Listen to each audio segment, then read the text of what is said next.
સુરતના ચીકુવાડી બ્રિજ નીચેથી રોંગ સાઈડમાં જતા વાહન ચાલકોને અટકાવવા માટે સોશિયલ મીડિયાની ટીમે અનોખું આંદોલન શરૂ કર્યું છે. થોડા દિવસો અગાઉ રોંગ સાઈડને લઈ સર્જાયેલી માથાકૂટમાં એક સોશિયલ મીડિયા એક્ટિવિસ્ટ પર હુમલો થયો હતો, જેમાં પોલીસે આરોપીઓને ઝડપી લઈ કાર્યવાહી શરૂ કરી છે.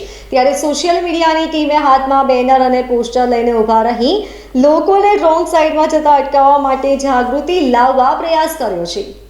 ત્યારે સોશિયલ મીડિયાની ટીમે હાથમાં બેનર અને પોસ્ટર લઈને ઊભા રહી લોકોને રોંગ સાઈડમાં જતા અટકાવવા માટે જાગૃતિ લાવવા પ્રયાસો કર્યા છે. સુરતમાં અનોખી મુહિમ શરૂ કરાઈ છે. લોકોને રોંગ સાઈડમાં વાહન ચલાવતા રોકવા માટે સોશિયલ મીડિયા ટીમ રસ્તા પર ઉતરી છે. થોડા સમય પહેલા પિયુષ ધાનાણી સોશિયલ મીડિયા એક્ટિવિસ્ટને માર મરાયો હતો.